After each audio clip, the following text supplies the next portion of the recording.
옛 동거녀와 택시기사를 잇따라 살해한 피의자의 신상이 오늘 공개가 됐습니다. 전현 평론가님. 네, 경찰에서 오늘 오후 신상정보공개심의위원회를 열어서 이같이 결정을 했는데요. 피의자의 얼굴, 이름, 나이 등이 공개가 됐습니다. 피의자 이름 이기영, 남자, 31살, 지금 사진을 통해서 얼굴이 공개가 되고 있습니다. 피의자 이기영 지난 25일 검거됐는데요. 검거되지 나흘 만에 이렇게 신상이 공개되는데 아마 신상 공개가 결정된 것은 범죄의 중대성이라든가 국민의 알 권리 그리고 추가 범죄를 예방하기 위한 목적 등 다각적인 면을 경찰에서 검토한 것으로 전해지고 있습니다. 네. 지금 얼굴 보세요. 지금 얼굴 보시면 저 사람이 사람도 아닙니다. 이 사람입니까?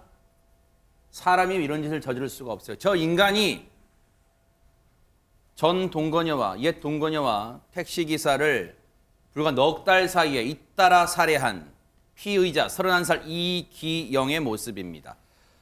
어제 영장 실질심사 구속 전 피의자 신문을 받는 이기영의 모습 보시고 이어가 보도록 하겠습니다.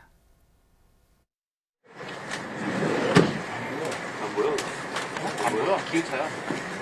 너도 안 보이니? 안 보여. 일단 나가시죠. 나가세요. 택시기사 살해는 계획하신 건가요? 수사범행은 없나요? 전 여자친구는 왜 살해하신 거예요? 피해자들 돈은 어디에 쓰셨어요? 살해하실 목적으로 데려가신 건가요?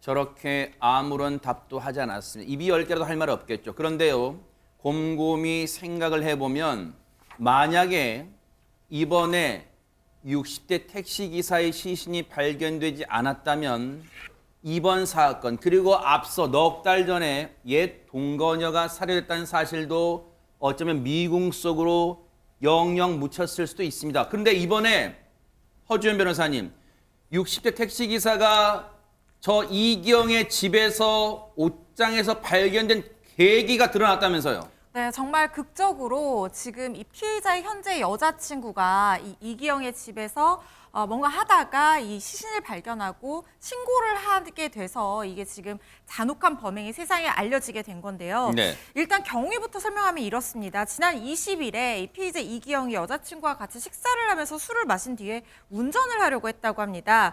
여자친구가 음주운전 하지 마라 이렇게 말려서 다투기까지 했다고 하는데 그걸 뿌리치고 굳이 음주운전으로 가다가 접촉사고를 낸 뒤에 이 희생자인 택시기사를 데려와서 둔기로 살해를 했고 시신을 옷장에 유기를 했다. 이게 알려졌었잖아요. 그런데 이 묻힐 뻔했던 이 잔혹한 범행이 사실 이게 세상에 드러내게 된 게 바로 이 현재 여자친구의 112 신고 덕분이라는 얘기는 제가 말씀드렸는데요. 피해자 현재 여자친구가요. 집에서 이제 고양이를 키우는데 고양이 사료가 떨어지니까 사료를 찾기 위해서 온 집안을 뒤져봤다고 합니다. 그런데 끈으로 묶여있는 옷장이 하나 있었던 거예요. 이 사료를 찾기 위해서 이 옷장 문을 열었다가 짐들 속에서 이 숨져있던 택시기사의 시신을 발견하고 엄청난 충격 속에 빠져서 경찰에 신고를 해서 이 범행이 세상에 알려지게 된 겁니다. 지난 8월에 숨지게 한 살해를 한 대상은 전 동거녀. 지난 4월부터 동거한 여성이 맞고요. 이번에 신고한 여성은 동거 관계는 아니고 지금 현재 이기영과 연인 관계로 지금 알려진 여성으로 정정을 하겠습니다. 동거 관계는 아니라는 사실은 정확히 저희가 정정을 하겠습니다. 그런데 택시기사의 시신은 앞서 말씀드린 것처럼 현재 이 여자친구로 알려진 여성분이 고양이 사료를 찾다가 옷장을 열어보다가 그 옷 뭔가 짐 아래에 있던 택시기사의 시신을 발견했습니다. 그렇다면 지난 8월에 옛 동거녀를 살해하고 시신을 유기했다고 했는데 안진용 기자님, 그럼 그 동거녀의 시신은 지금 발견됐습니까? 어떻습니까? 네, 피해자는 경찰에 이 동거녀의 시신을 루프백에 넣어서 파주 공릉천에 유기했다고 진술했습니다. 그래서 이 하천 주변을 수색해 왔는데 어제 경찰은 이 지역이 파주, 이 북한과 인근한 지역이기 때문에 유실지뢰가 있다는 위험을 판단해서 현재 육상 수색은 중단한 상태입니다. 대신 드론 등을 이용해서 공중과 수중 수색을 진행하고 있는데 다만 일각에서는 피해자가 시신을 유기했다고 한 시점이 8월이기 때문에 지금 4개월 정도 지났습니다. 그래서 수색에 어려움을 겪을 것으로 예상하고 있고요. 또 지난 여름 중부지방에 집중호우가 발생했기 때문에 유기 지점에서 멀리 떠내려갔을 가능성도 배제할 수 없는 상황입니다. 지금 저곳이 파주 공릉천이라는 곳입니다. 저곳에 유기했다는 게 지금 이기영의 진술이에요. 일단은 경찰은 이기영의 진술에 일단 의존해서 저곳을 경력을 지금 다 동원해서 일대를 샅샅이 수색하고 있는데 일각에서는 공릉천에 유기했다는 사실 자체를 믿기 어렵다 이런 의견도 나오고 있습니다. 얘기 들어보시고 이어가 보도록 하겠습니다. 부패가 진행된다면 금방 물에서는 떠오르게 되고 그냥 유기했다기보다는 시신을 안매장한다든지 유기 장소를 숨기는 게 아닌가. 불과 몇 달 사이에요. 지난 4월에 지금 숨진 동거녀는 지난 4월에 만났습니다. 이기영과. 그런데 넉 달 만에 지난 8월에 살해를 하고 유기합니다. 그런데 그 사이에 지금 여성을 또 만나요. 지금 계속해서 여성들한테 접근하는 이유가 뭘까요? 가장 기본적으로는 필요한 돈을 여성들로부터 조달을 받은 것 같아요. 뭐 어떤 방법인지는 조사가 필요하다고 저는 보는데요. 그래서 지금 그 살해했다고 얘기하고 있는 이 전 동거녀 이분 같은 경우에 노래방에서 도우미로 일을 하신 분이에요. 평소에 유흥을 즐기던 이기영이 노래방에 가서 아마 만난 것 같고 그때부터 동거를 시작했고요. 살해하고 나서 현재 여자친구라는 분도 노래방 도우미로 또 일을 하시는 분이에요. 그러니까 노래방에 가서 유흥을 즐기면서 만난 여성분들을 연인 관계로 발전시키고 거기서 그분들의 경제적 도움과 의존을 받은 게 아닌가 이렇게 지금 분석이 되고 있습니다. 만약에 지금 이제 이건 추정입니다. 경제적으로 지금 동거녀에게 의존했을 수 있다. 근데 여기서 의문이 들어요. 그렇다면 그 경제적으로 의존했을 대상인 동거녀를 허주현 변호사님 왜 살해했을까요? 그 부분이 납득이 잘 안 돼요. 일단 지금 가해자 이기영은 다 우발적이었다라고 주장을 하지만 그걸 다 믿을 수는 없을 것 같고요. 일단 원하는 만큼 생활비를 주는 것도 한계가 있을 수 있잖아요. 그래서 이 피해자를 살해하고 자기가 원하는 대로 이 거액을 가져다가 피해자의 돈이나 신용카드를 쓰고 싶어서 이렇게 했을 가능성을 배제할 수가 없습니다. 왜냐하면요. 네. 지금 범행 직후에 피해자의 신용카드로 거액을 사용한 사실들이 확인이 되고 있는 상황이었거든요. 지금 피해자를 동거녀를 살해한 것이 지난 8월 초 정도로 지금 추정이 되고 있는데 이 이기영의 진술에 따르면 생활비 때문에 집안에서 이 자전거 수리 중에 다툼이 생겨서 홧김에 둔기를 집어 던지니까 피해자가 사망했다. 이렇게 얘기를 하고 있지만 범행 직후에 시신을 굉장히 주도 면밀하게 유기를 했고요. 그리고 바로 신용카드로 거액을 사용을 하고 다닙니다.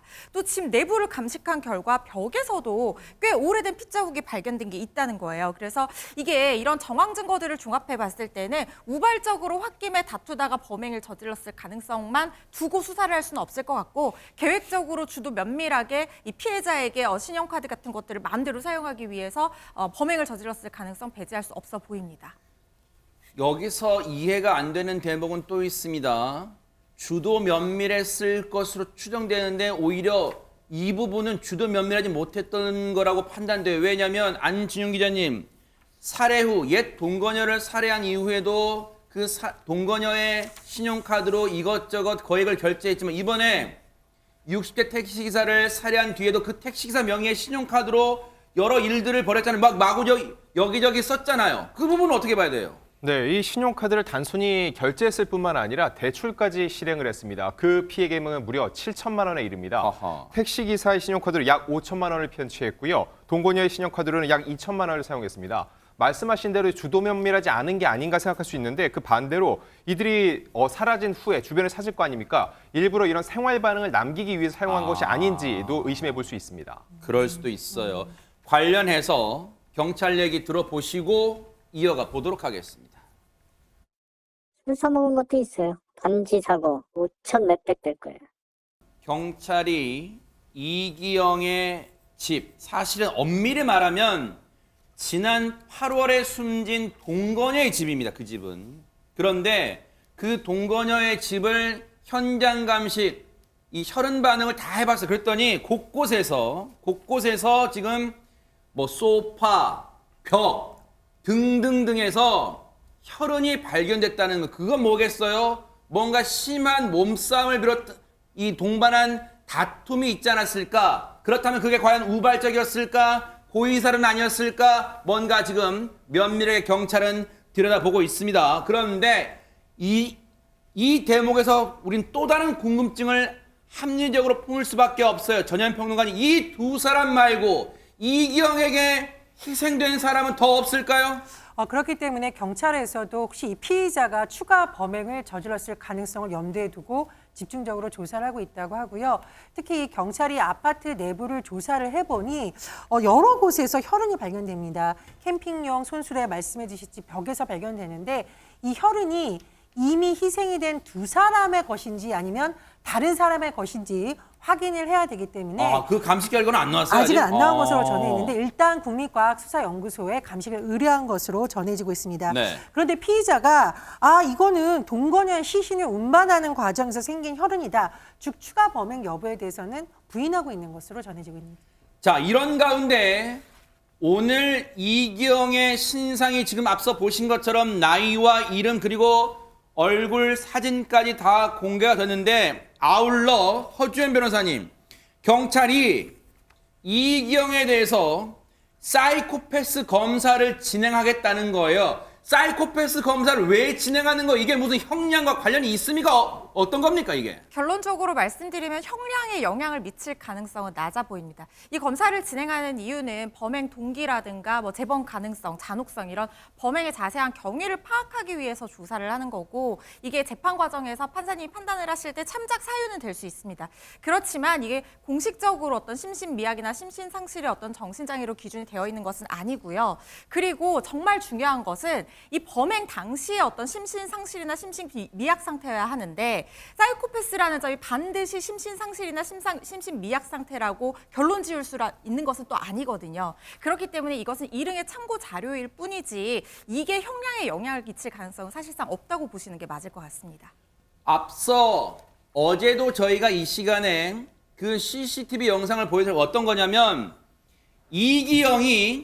앞서 이기영의 지금 현 여자친구가 얘기를 했죠. 범행이 있던 날 여자친구의 가족과 이기영이 식사를 합니다. 그리고 음주를 해요. 그때 음주는 하지 말라고 말립니다. 근데 그 문제로 다퉈요. 근데 결국은 차를 몰고 나가요. 그러다가 결국 택시기사와 접촉사고를 내는 장면이 이 CCTV에 포착이 됩니다. 저 골목에서 나옵니다. SUV 차량이 나오는데 저 나오는 차량이 이기영 탄 차량이고 이제 부딪히는 차량이 바로 그 희생된 살해된 택시기사가 모는 택시가 부딪힙니다. 이후에 이기영이 잠시 몇 미터를 가져 차에서 내립니다. 내린 이후에 해당 택시기사와 몇 마디 나누는 듯한 모습이 포착됐고 이후에 이기영의 진술대로라면 접촉사고에 대한 합의금을 주겠다. 하지만 현재 수중에 돈이 없다. 그러니 집으로 가서 돈을 주겠다라고 유인합니다. 그런데 결국 거기서 택시기사는 며칠 뒤에 싸늘한 죽음으로 발견이 됩니다. 이 최명기 원장님, 우발적으로 보기에는 왜 집으로 유인했단 말이에요? 뭔가 범행의 계획성, 고의성이 다분해 보일까요? 어떻습니까? 저는 택시기사의 경우에는 범행의 고의성이 다분했다고 생각을 합니다. 그러나 이제 살인자들을 보다가 보면은 마지막 죽이는 순간까지는 죽일까 말까 고민을 하다 죽이거든요. 그렇기 때문에 살인자들은 마지막에는 본인이 결정을 할 때는 뭔가 충동이 필요했으니까 본인을 충동적이고 우발적이라고 주장하는 거지 머릿속에는 항상 죽이는 게 나한테 이득이 될까에 대한 생각을 모든 대상에 대해서 버리지 않고 살아가는 사람입니다. 아하. 이 사건뿐 아니라 앞서 말씀드린 것처럼 추가적으로 이기영이 벌인 악마 같은 사건이 더 있는지는 반드시 경찰이 밝혀낼 것으로 믿습니다. 이 사건 계속해서 뉴스파이터가 바짝 따라붙어 보도록 하겠습니다.